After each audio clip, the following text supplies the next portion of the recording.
we usually started it with the idea of freedom as opposed to just money, right? Yes, money was, I want to make money. I want to pay my bills. I want to live my desired lifestyle. But for most of us, it was so we had the freedom and the flexibility to call our own shots, to take the time with the family, to do the things we really want to do. I think you need to anchor back to that in your business. Recognize it's not, you didn't just do this to make more money, to create a job for yourself. You did it to create the freedom.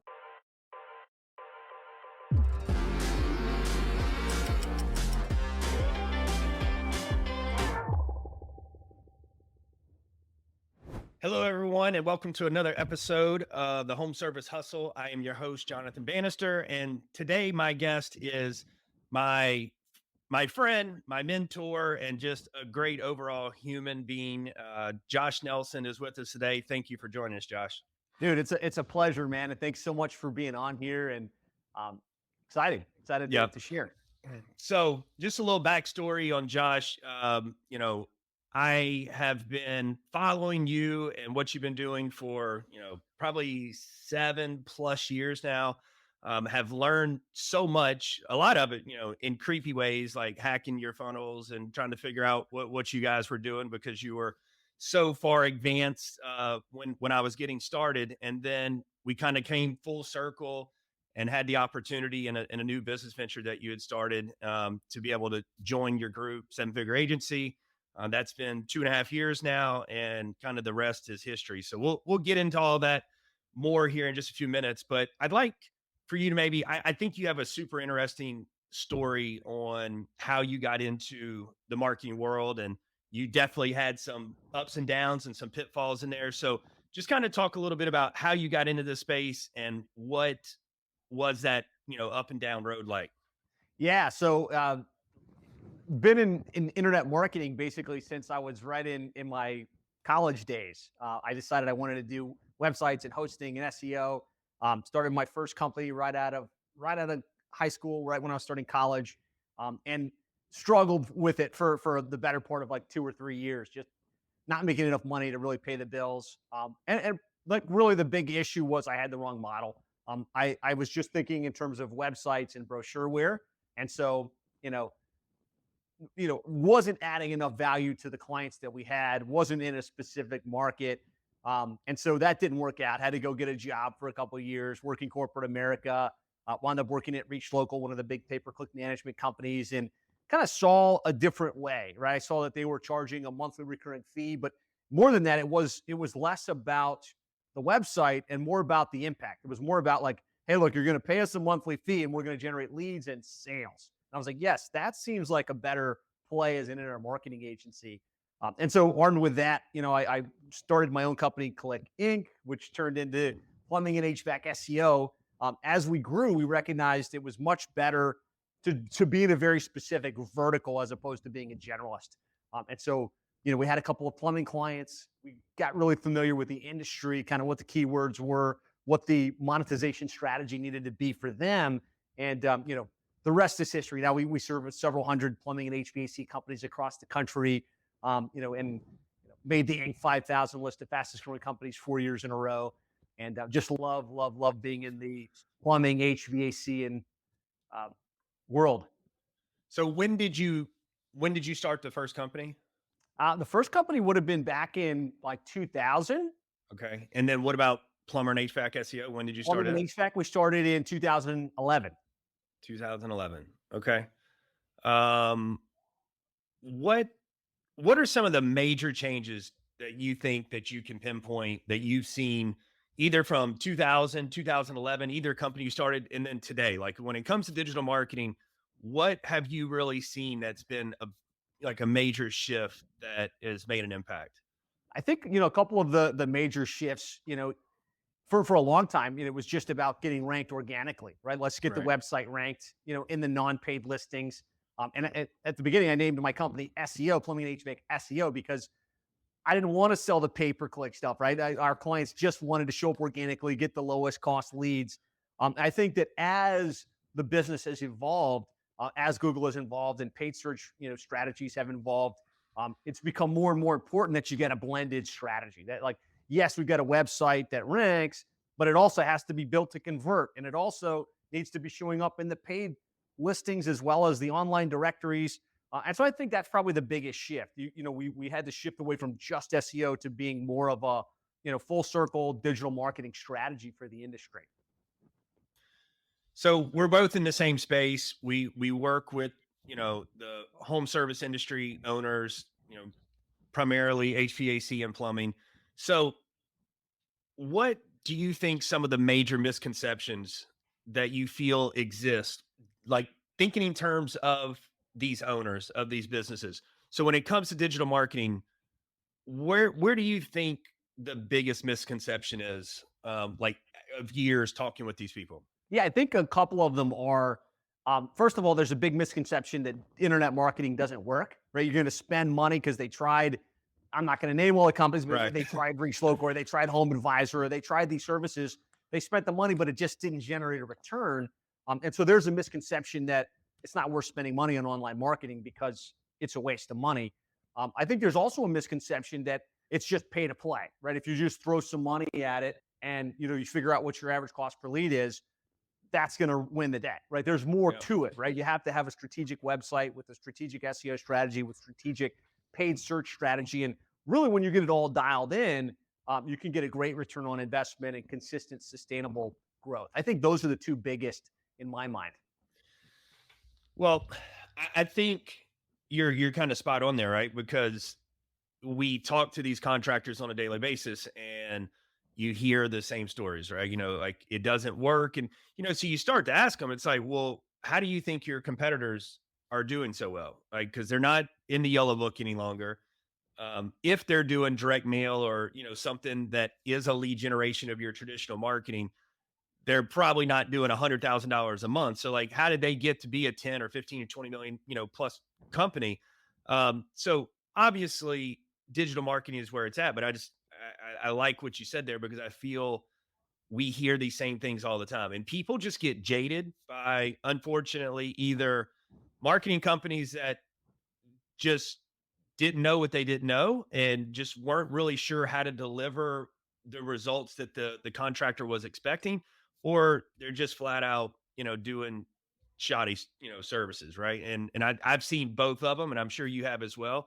And Yeah. it's unfortunate because I'm telling you that these HVAC and plumbing owners, they're they're traditionally really good, hardworking, blue collar workers, and they know how to run their business. They want to go out and take care of their family and take care of their crew and their families.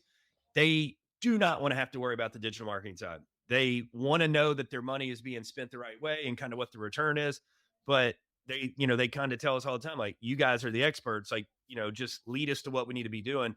And I just think a lot of companies out there just, cut a lot of corners and just don't do it the right way. And unfortunately, when people get that bad taste in their mouth, it's hard to overcome that. 100%.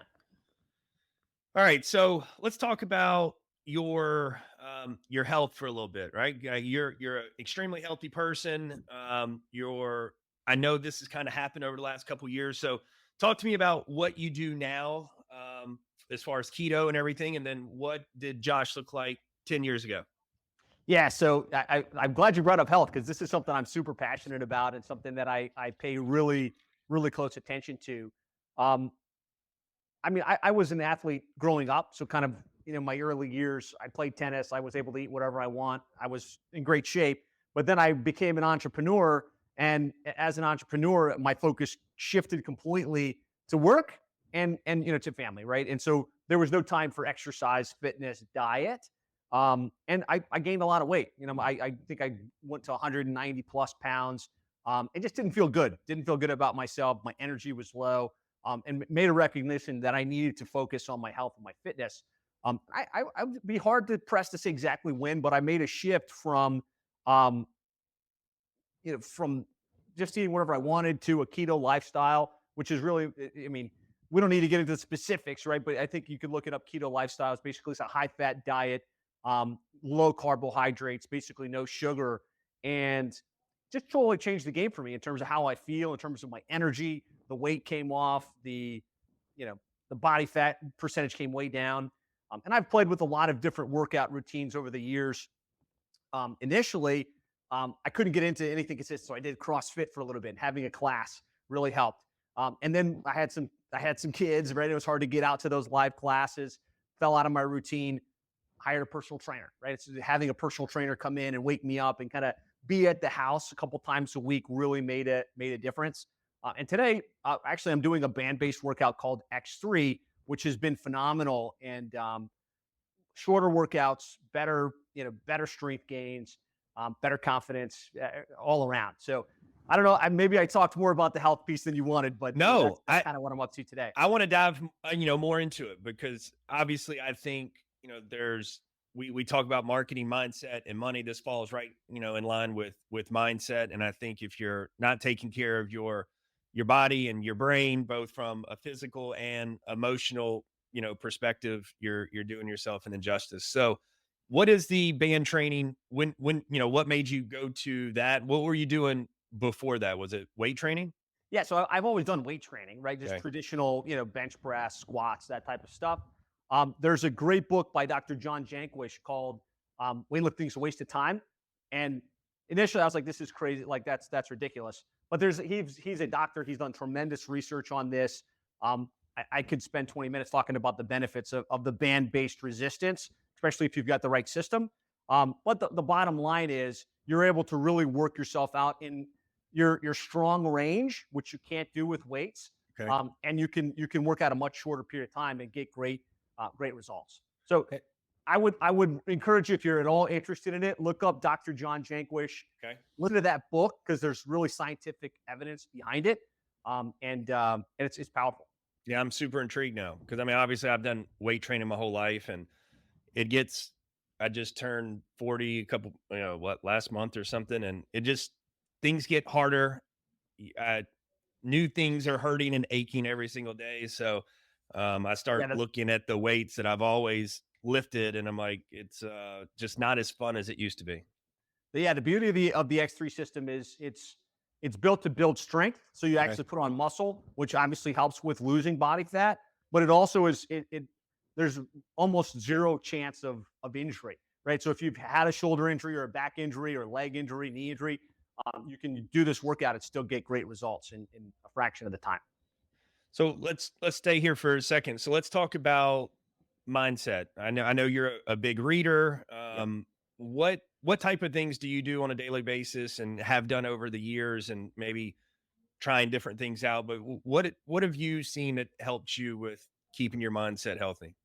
I think if you recognize that your thoughts drive your feelings drive your actions drive your results. If you recognize that domino effect, the most important thing you can focus on is your thoughts, right? And then just recognizing what you're letting enter your mind in terms of education, in terms of what you watch, but then also what you let yourself vex over will impact the way you feel, which will ultimately impact the outcomes and results that you generate. So for me, I wake up early. I've got an affirmation list that I've got printed and that I kind of listen to every single day. And I do a workout every morning to kickstart the day.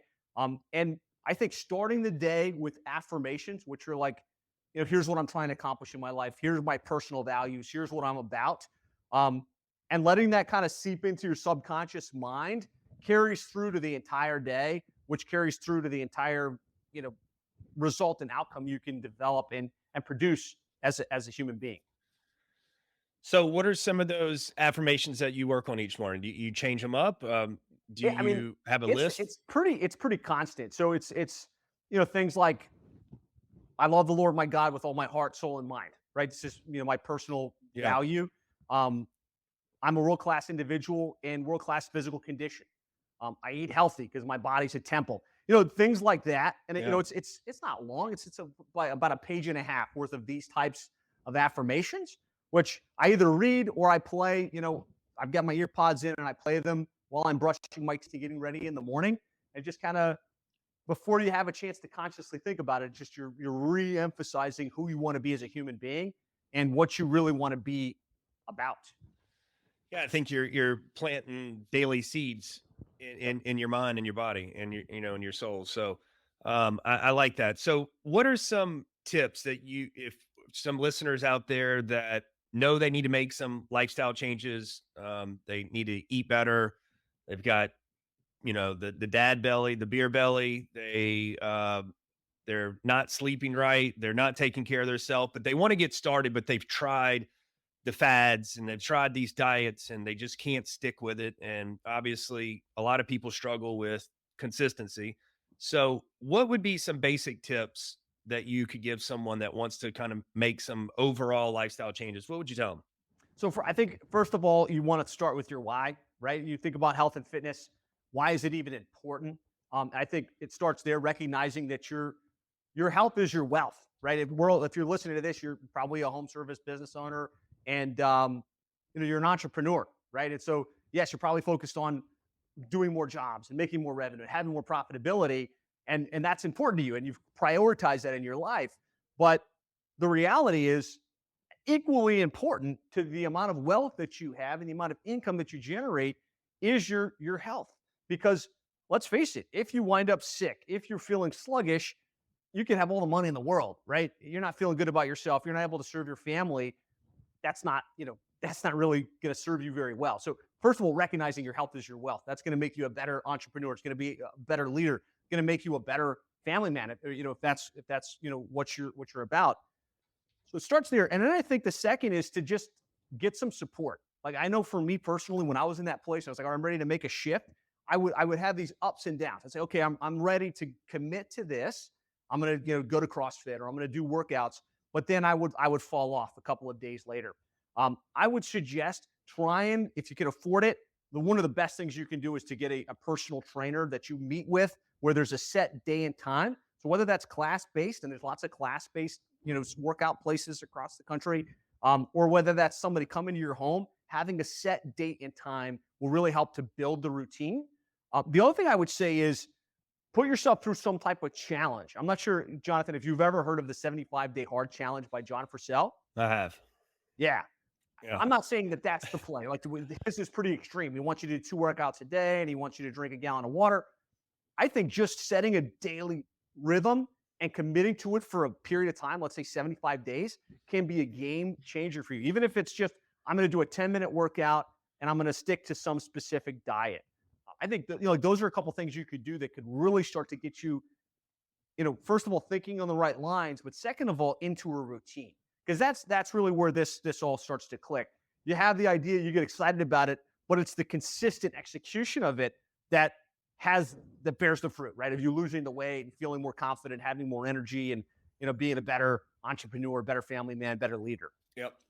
And I also think, uh, putting a plan together, but then don't put too much, pressure on. And I think that's why a lot of people fail at these diets and these different fads because they they start off they want to go do CrossFit and then they realize that getting up at 4 a.m. and getting your ass kicked and doing all this hard heavy stuff and you're hurting and aching just really isn't for them and it's just easy to stop going.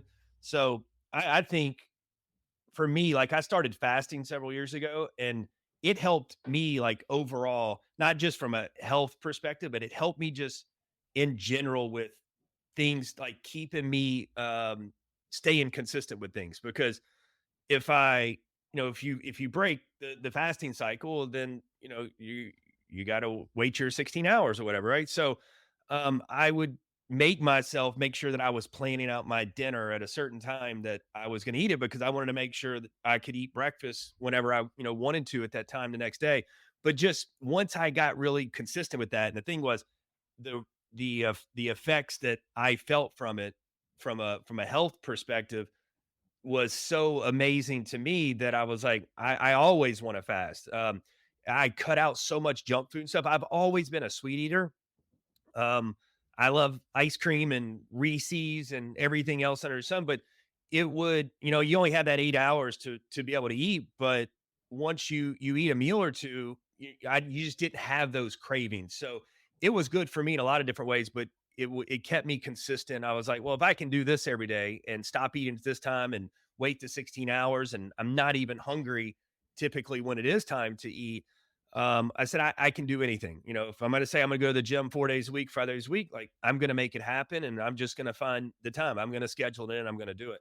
So I think you got to find some things that you can start getting consistent and getting those wins, because those wins add up, and you have to recognize and acknowledge those wins and make sure that you're rewarding yourself and telling yourself like, hey, I am doing this, I did stick to this for X amount of time, because that's that whole positive affirmation and kind of rewarding your own mind, and letting them know that you are doing it. But you don't have to set yourself up for something that you're going to continue to fail at. Like, all of a sudden you're going to go from one of the worst eaters ever, and you're just going to start this crazy hard diet, and people just, they feel awful, and they're like, I don't want to feel like this. Like, let me just go get a cheeseburger and it's over and it's done.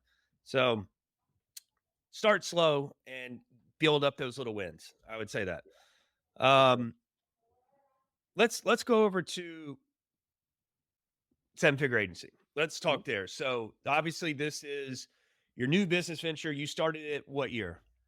I guess seven figure agency must have been started around 2015, 2016, once plumbing and HVAC SEO was doing over $1 million per year. Okay. So let's talk a little bit about what it is. Obviously, it's outside of the home service space, but it's Mhm. how you and I have, become connected, and started our friendship. So talk a little bit about why you got into it. What was the passion there for you? And then what does it kind of evolve to today? Yeah, so it started as I'm a big student of the game. Like so, throughout my entire entrepreneurial life, I've been going to all the seminars, reading all of the books, buying all the courses.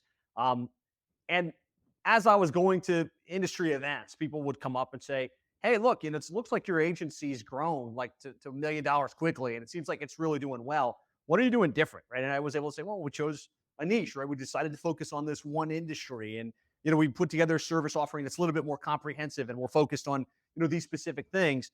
And more agencies were like, "Hey, like I'd like to learn what you're doing. Can you show me how you did it?" And that was the genesis of Seven Figure Agency. So it's a coaching and mentorship program specifically for digital marketing agencies that want to grow to seven figures and beyond. Uh, Ultimately, so they can have more money, pay their bills, but also so they can have more freedom and not be working 60 hours a week in the business, but ideally put the right systems and procedures in place so they don't have to do it all themselves. And then ideally, really the third would be to have a bigger impact, right? Um, Bigger impact in terms of serving the clients, right? Making sure that you're working with clients, but you're actually helping them grow and you're having an impact on their businesses and the people they can hire. You're having an impact on the people that come work for you and the teams that you develop. And so that's in a nutshell, kind of what Seven Figure Agency is all about, kind of how it got started. Today, I think it's the one of the top agency training programs in the country. We've got several hundred agencies across the spectrum in a variety of different verticals. I think the community is just amazing. People like Jonathan Bannister, world class digital marketing agency owners that are fully committed to serving their clients and knocking it out of the park for them on a consistent basis. I'd 100% agree. And I hear it from people that are in the digital marketing space all the time. You see them comment and will say that they think your program and what you're doing is definitely one of the top programs out there. And I think it's because and I shot a video a while back, for you and put it out there. It's who you are as a person. Like, you truly care about giving back, and you truly care about helping other business owners. Like, you've been an entrepreneur, you have had those ups and downs. So you take that into your own business, working with these home service contractors, and you want to make sure that they succeed and that they can continue to grow and take care of their family, because you're doing the same thing.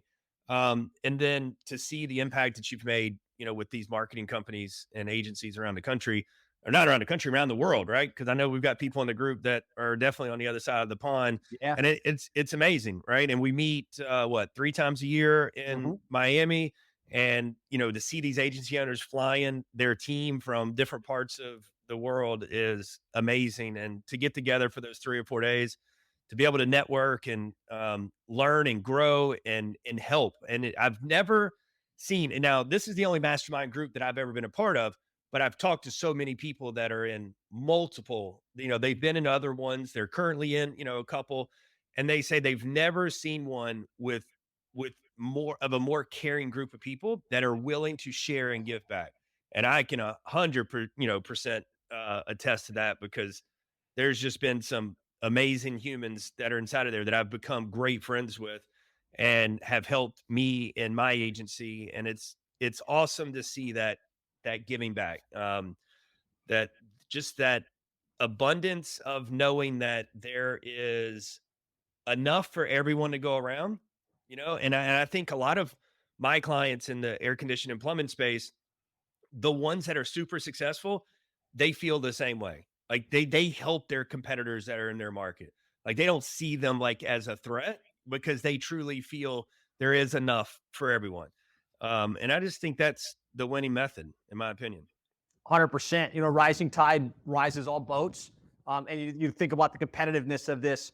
The reality is, at least I know us, I think you guys as well, we only work with one company in each market, right? So we want to be the best of the best for the clients we serve. But let's face it, we have other contractors in other markets that need help. And it's great to know, hey, you're an HVAC company, you need a world class service. I can recommend Cornerstone because they're best of the best, right? So we can pass business in that way and better serve the industry and better serve each other, better serve our families, which is really what it's all about. Synergistic. Absolutely. It's not a zero sum game. Like we all benefit, the clients, the team, as well as the companies involved.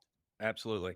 So you mentioned family there for a second. So I wanted to talk about your family. You are, I definitely admire you as a husband and a father.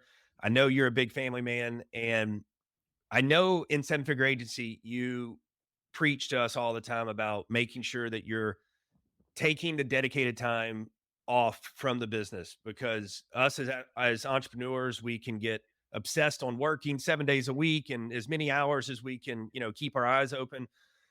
What would you say to these, home service contractors that may be listening?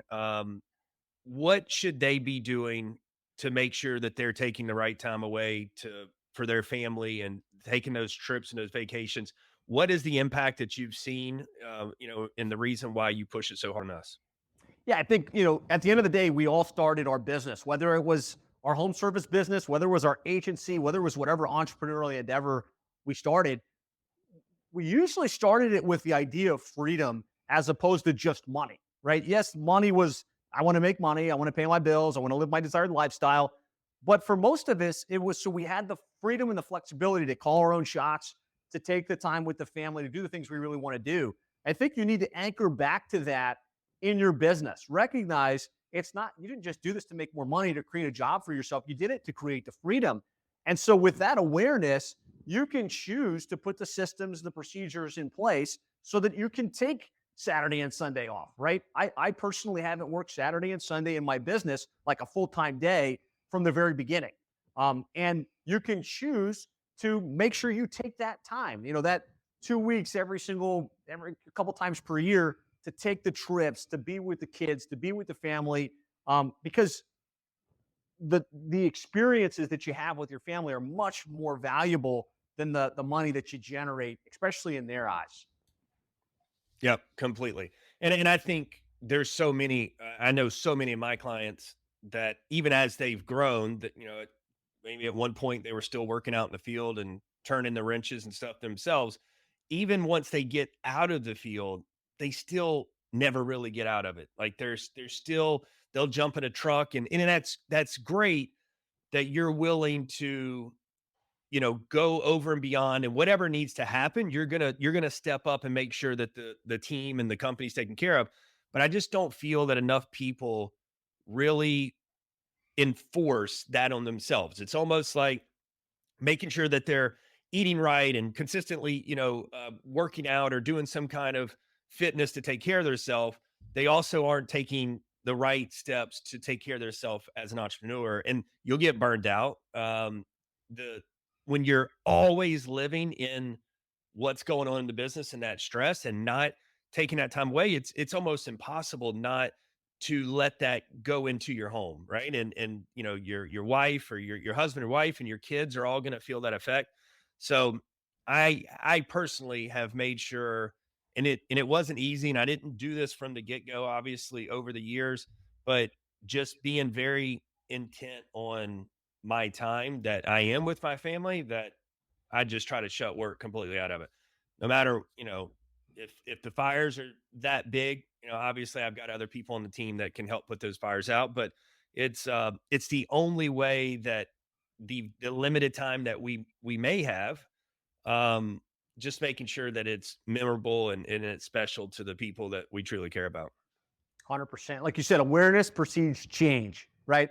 If you got into this habit where you're just working 7 days a week and you're hustling, Yeah, if you can take a minute and be aware that that's your current situation and that your desired outcome would be to take Sunday off or to take Saturday and Sunday off, you're aware now.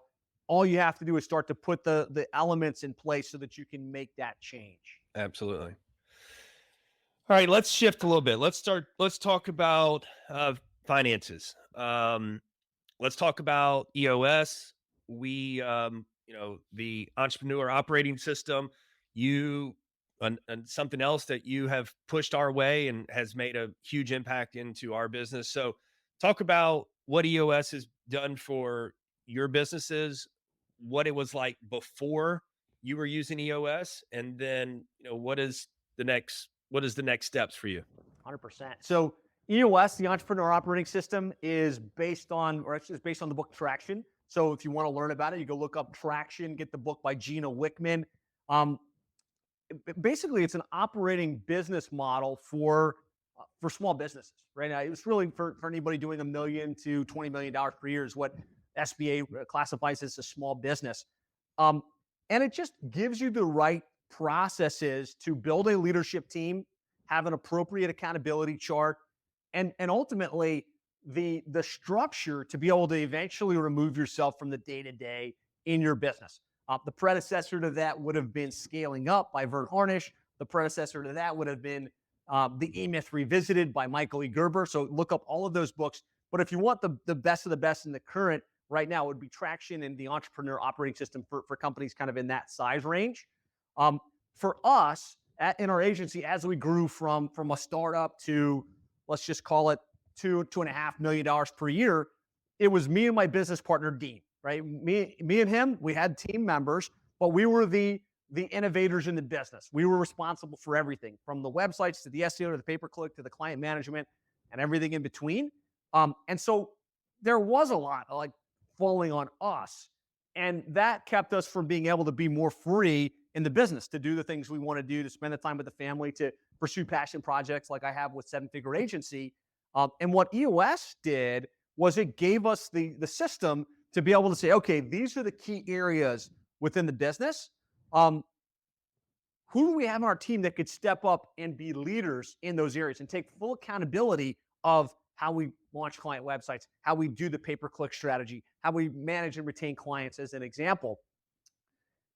And having a rhythm in terms of how you put those people in place, what their KPIs are, and then a meeting rhythm, quarterly planning sessions, weekly level 10 meetings. If you read the book, you'll kind of get familiar with all of this. To pulse with that team, keep that team moving in the right direction, and be sure that not only does your business continue to operate at an okay level, it actually becomes exponentially better because usually as the entrepreneur, we get our hands in things that we don't love to do, that we're not necessarily the best at, but because we're the entrepreneur, we feel we need to do it. Um, if you get the right leadership team in place and you get people that are truly playing at those things that you have to work really hard at, they're going to be more passionate about it. They're going to be more innovative with it. And so ideally, you do this right, you wind up with more time on your hands and a better business and better outcomes for the clients that you serve. So, like in a nutshell, that kind of is EOS. And I've seen it applied in agencies. I've also seen it applied in home services and everything in between. Yeah, I mean, the big thing for us has been delegate and elevate. So being able to have the right bodies in the right seats and making sure that I can focus on the things that are going to take the agency to the next level and building those relationships, but not having to worry and be hands on with everything daily. But it's just not as easy as, well, we'll just go hire this person or we'll put this team together and it's all good. I mean, there has to be an accountability system to make sure that things aren't missed and that projects are staying on task and if there are issues, they're brought to the weekly meetings so that we can take care of those. Yep. Um, so are you using EOS in both businesses? We do. Yep. Well, fully implemented with leadership team, with the quarterly sessions, and an implementer, which is like a paid third party from EOS helping to facilitate. Okay. So what would you tell contractors that are listening today if they are wanting to get a more well-rounded, fine-oiled machine out of their business? Um, do you recommend maybe looking into EOS for them?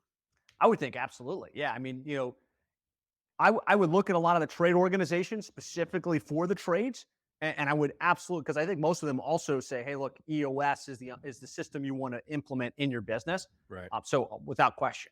Okay. Where do you see marketing going in, let's say, the next 10 years? And marketing and advertising, both. Like, what do you think's going to happen? There's obviously social media is changing on, it seems like a daily basis. There's, a new platform that's coming up, and things seem to be moving towards video. And I think beyond with, VR and different things that are coming out there. So, what do you think's going to happen, let's say over the next decade?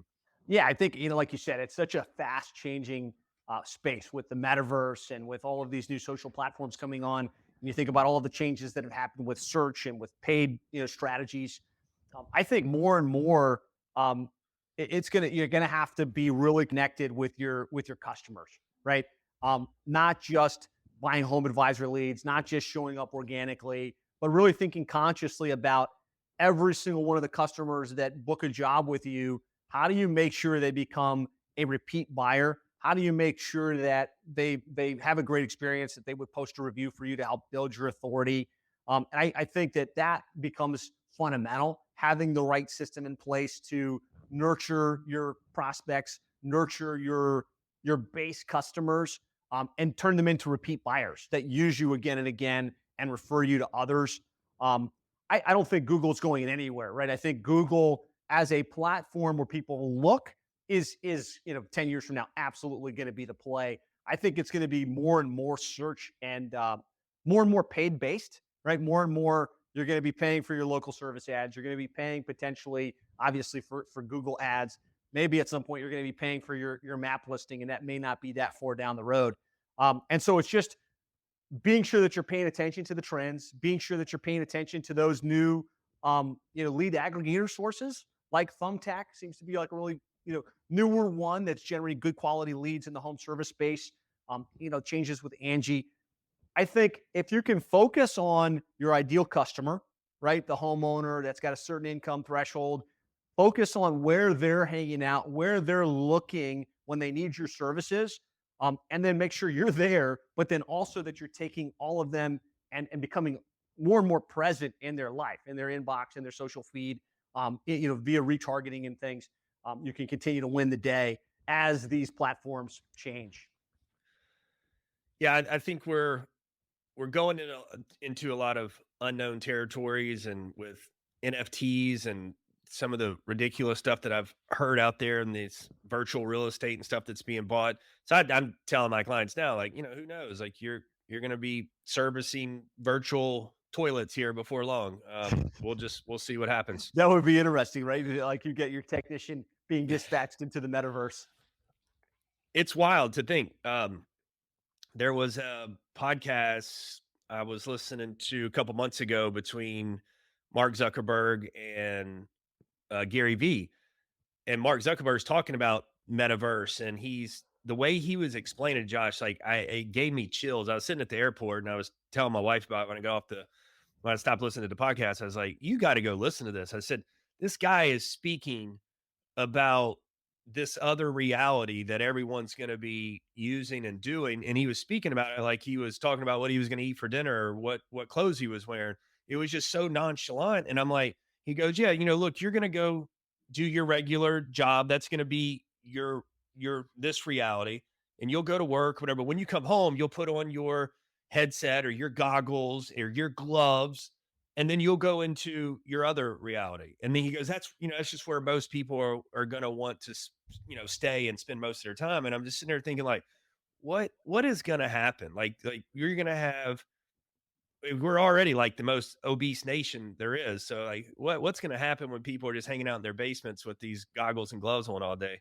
So, The good news is they still have to use the restroom in the real world, yeah. right? They'll Yeah. still need to be cooled in the real world. So we know the plumbing and HVAC trade That's is right. going to exist well beyond the metaverse. All right, so let's ask a couple random questions to you. So, what is the most ridiculous fact that Josh Nelson knows? The most ridiculous, geez, put me on the spot. I'm trying to I come up know. with a ridiculous fact.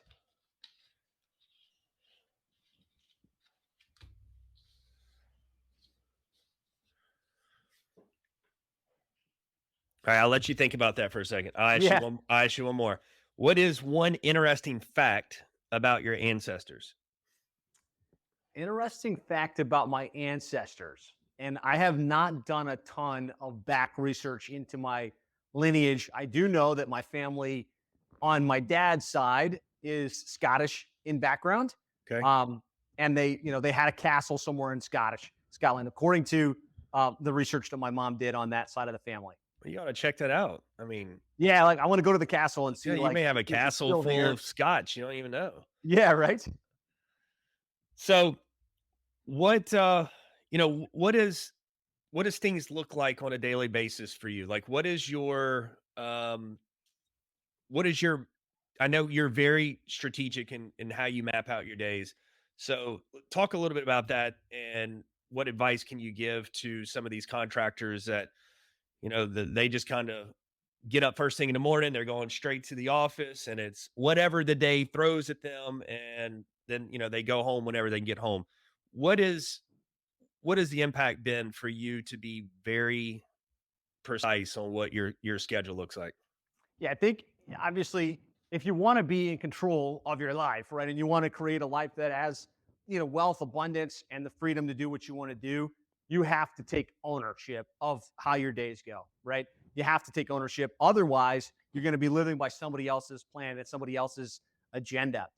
I think one of the best things you can do is on a Sunday evening, just kind of get clear on what's on the horizon for next week, right? What do I have to get done in order to hit my goals, to hit my targets, to be on track?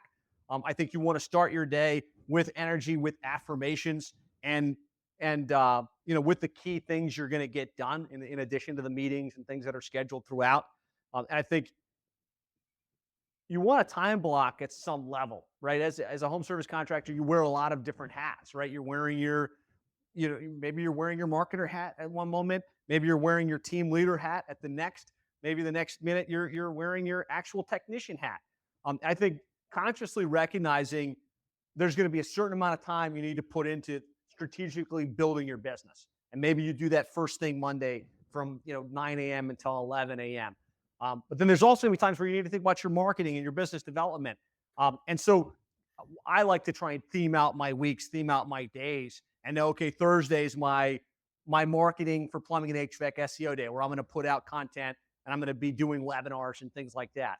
And so just I think take control of the outcomes that you want, and be strategic with how you block your time.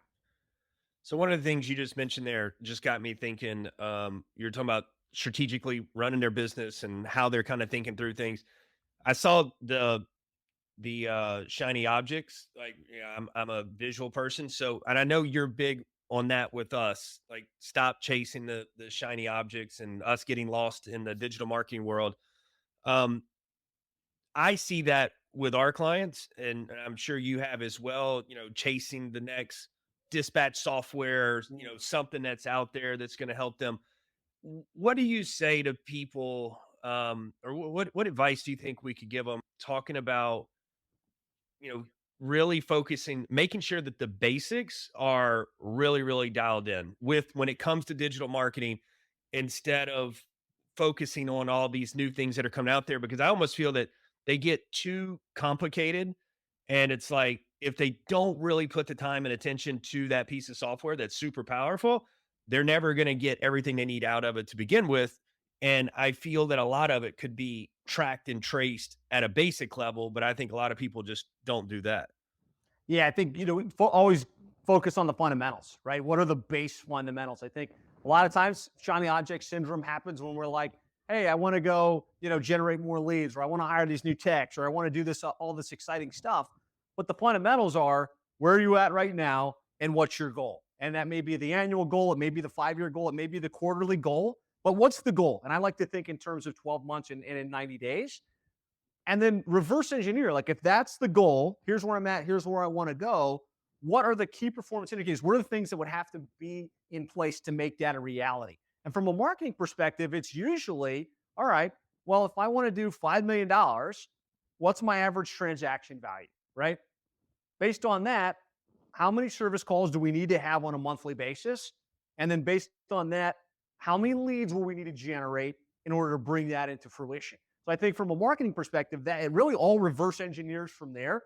And then knowing how many leads you're going to need to generate, you can look at the different strategies: website SEO, pay-per-click, social media, local service ads, and everything in between. And then you want to really optimize around what's our lead conversion rate from an inbound call or from a web submission to a book job. And then what's our average ticket value in the home, right? If you can optimize those two, right? If we can increase our conversion rate, we're going to hit our target faster.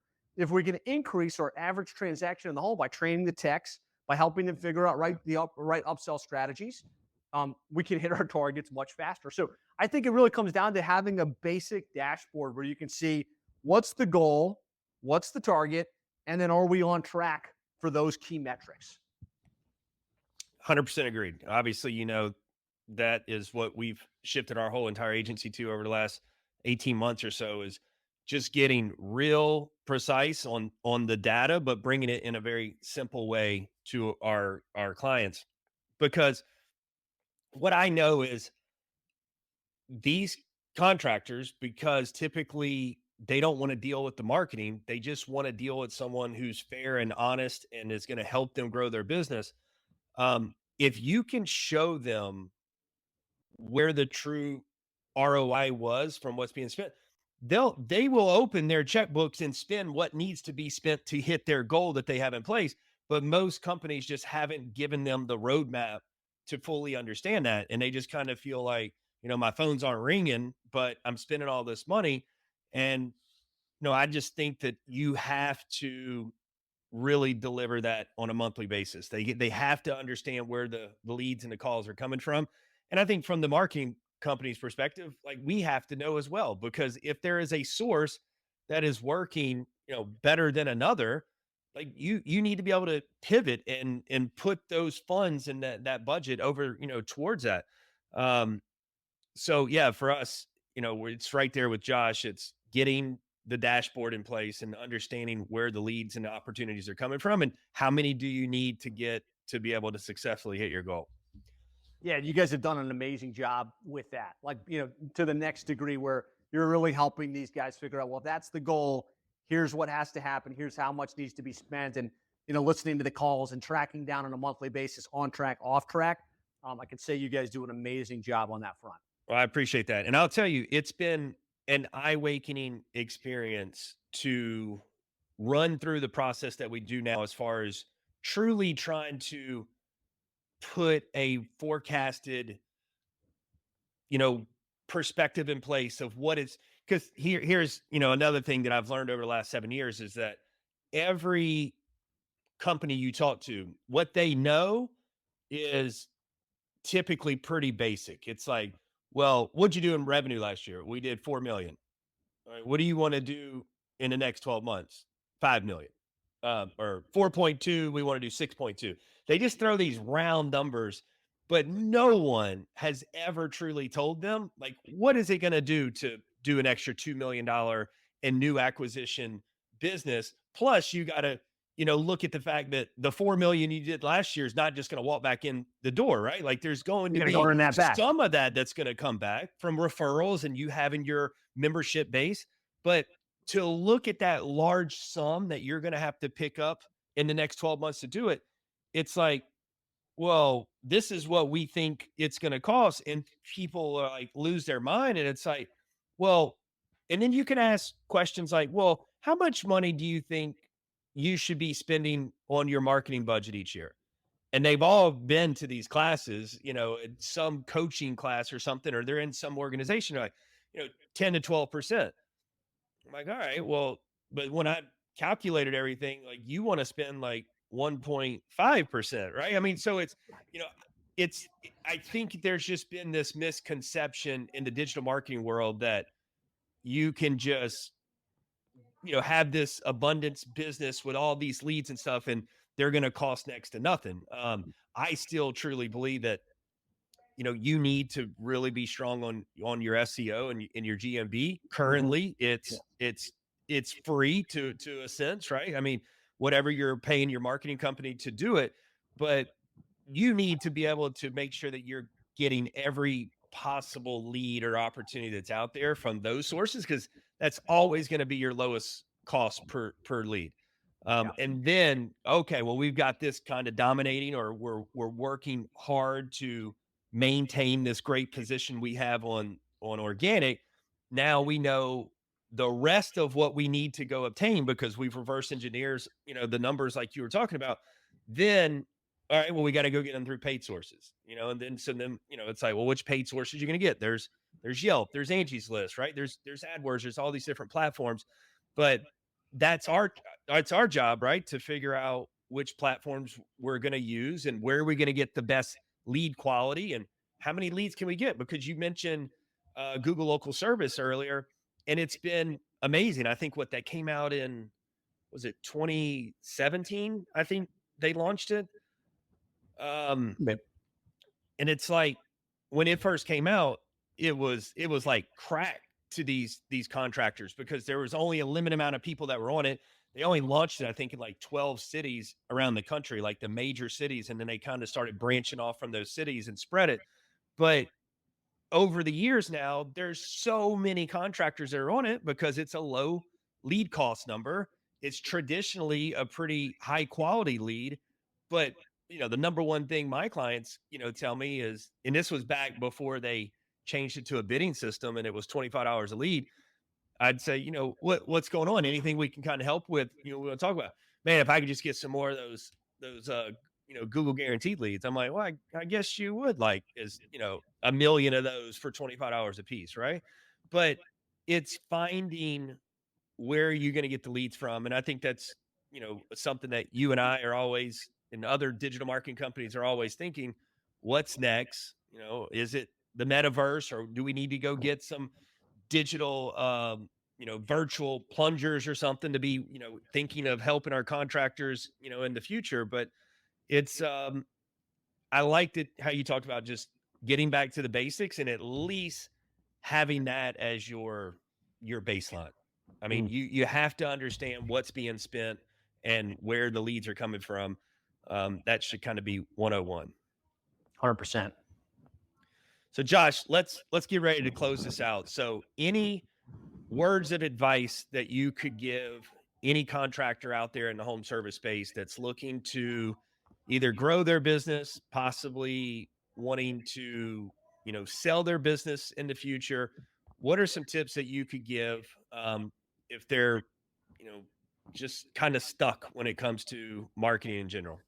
Yeah, I think it all starts with goals, right? So regardless of where you're at, like if you're not laser focused on where you're trying to go, start there, right? Start with, okay, whenever I find a contractor or somebody I work with that's is stagnation, it's because they haven't really set clearly where they want to be, right? You, you can create your own momentum just by setting a target and focusing yourself towards the accomplishment of that outcome.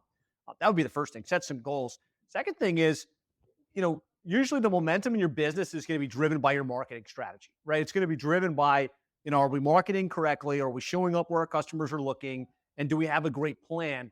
And I would say you want to make sure you're working with a company that understands your industry, right? So working with a company like Cornerstone or ours, if you're a plumbing company or HVAC company or electrician, you're going to just be able to benefit from the years of experience we've had working with other home service companies just like yours, the things we've tried, the things that didn't work, the things that are working best. So get clear on your goals. Make sure you align yourself with a great company that is best in class and really, really understands your industry so that you can shortcut the process and get the results that you're after quicker. Love it. great tips. Josh, I can't thank you enough for coming on the show. It's always a pleasure to get to speak with you. I'll see you in Miami in a few days. Looking Looking forward to it. forward to it. It's going to be a great week. Um, I appreciate your passion and dedication to this industry. It is something that, has always, made me admire you and look up to you, because that's the one thing that I feel, that's like my why when it comes to the business is I can put myself in these contractors' shoes. They're running a business, I'm trying to run a business, and I want to make sure that we're doing everything we possibly can to help them succeed, to hit whatever that goal may be. And I think just caring, because these are, these are moms and dads that have kids, and they're trying to, take care of these employees and help them out, and they just need someone that's, gonna take care of them and is going to have the same compassion that they're having for their customers when they're taking care of their home comfort needs, right? So I just want to say thank you. I know you and your team, daily take that passion into the business and truly care about the contractors around the country, so I appreciate that. 100%. And feelings mutual. And thanks so much for having me on. It's been fun. Absolutely, I appreciate it. Thank you so much. All right.